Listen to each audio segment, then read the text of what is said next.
Olá, meu amigo, olá, minha amiga, como vai você? Você que nos acompanha aqui nessa parceria com a revista RPPS do Brasil, onde nós esclarecemos as dúvidas dos leitores. E aqui vamos a mais um questionamento que nos foi enviado. Olha só a pergunta. Uma professora foi contratada pela prefeitura em 90.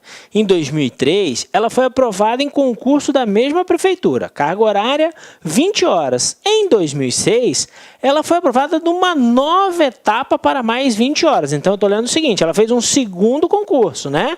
Até porque quando você vê a pergunta, ó, o cálculo do tempo de serviço deve ser feito usando o tempo de 90 até hoje para as primeiras 20 horas e as outras 20 horas devem ser calculadas a partir de 2006, então isso dá a entender que são dois vínculos, né? Então nós temos uma professora com dois vínculos de 20 horas. Essa é a pergunta que nos foi apresentada. Antes disso, ou antes de irmos direto à resposta, nós precisamos esclarecer algumas coisas. Vamos lembrar que até 1990, de 90 até 1998, existia a possibilidade de esta professora ter contribuído para o regime próprio municipal. De 98 a 2003, isso não pode mais, em razão da emenda 20, mas de 90 a 98 era possível.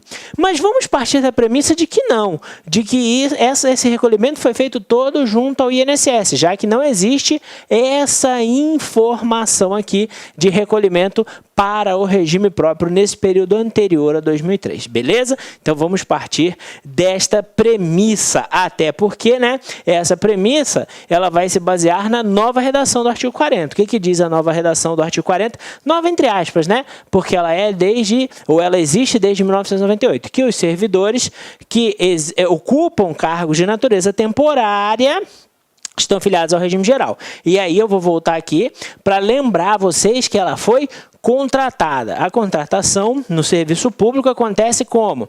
Acontece em razão de uma excepcionalidade por prazo determinado, muito comum na educação e autorizado pela Constituição nesses casos excepcionais, né? Então, como ela é uma professora contratada, o seu vínculo de 98 em 2003, em razão do parágrafo 13 do 40, INSS. O vínculo do período de 90 a 98, como não tem nenhuma informação de ser ele junto ao regime próprio, também vou mantê-lo ou vou entender que se trata de vínculo junto ao INSS. E aí vem a pergunta. O tempo dela, olha a pergunta, o tempo dela de 90 até hoje tem que ser considerado quando? Nas primeiras 20 horas ou nas segundas 20 horas? Vamos falar assim. Na verdade, não é o tempo dela até hoje, é o tempo dela até 2003. Por quê? Porque de 2003 para frente, ele passa a ser concomitante com o primeiro vínculo, tá?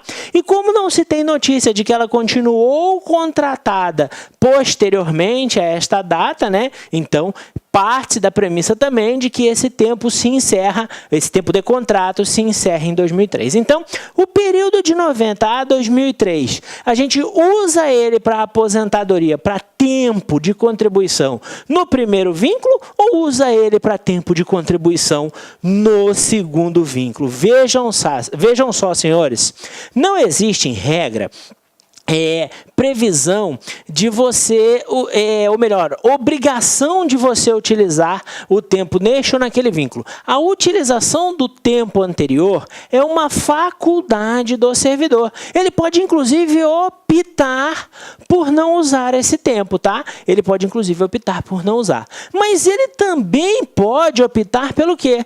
Por fracionar este tempo e utilizá-lo onde? Utilizá-lo nos dois vínculos, né? Utilizá-lo nos dois vínculos. Está aqui, só para lembrar, o parágrafo 12 do artigo 40, que diz que aplica-se as regras do regime geral quando houver omissão no regime próprio.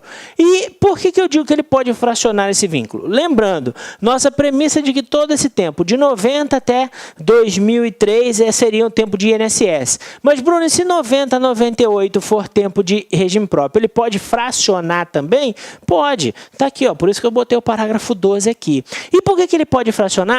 Porque lá no artigo 130 30 do decreto 3.048 está escrito o quê? Que quando solicitado pelo segurado que exerce cargos constitucionalmente acumuláveis, ou seja, professor, né, é permitida a emissão de certidão única com destinação de tempos de contribuição para no máximo 2 órgãos distintos. Ou seja, ele pode, né? Aí vem o parágrafo 10, que também fala em emissão de certidão para período fracionado. Ou seja, o INSS pode, né, dar uma certidão, por exemplo, de 90 a 95 e de 95 a 2003. Para quê? Para que ele use a primeira no vínculo que ele iniciou em 2003, para que ele use a segunda no vínculo que ele iniciou em 2006. Então, senhores, a pergunta, esse tempo de 90 até 2003, eu conto no primeiro vínculo ou conto no segundo? Isso não é uma decisão da administração, é uma decisão do servidor. O servidor é que vai escolher se você vai contar no primeiro ou no segundo vínculo de acordo com o seu planejamento previdenciário, inclusive optando por não usar em nenhum dos 2 vínculos. O único cuidado que deve ser tomado é que, se ele quiser usar parte desse tempo em um vínculo e parte no outro, ele terá que apresentar a certidão fracionada, terá que apresentar 2 certidões, como vocês estão vendo aqui a previsão contida no decreto 3.048. Ok, meus amigos? Eu vou ficar aguardando o próximo questionamento, mas antes, aqui relembrando e apresentando para vocês nossas 4 obras na área de regime próprio e nosso site previdenciadoservidor.com.br, onde você encontra esse vídeo e várias outras informações sobre o regime próprio de previdência. Um abraço e até nosso próximo encontro.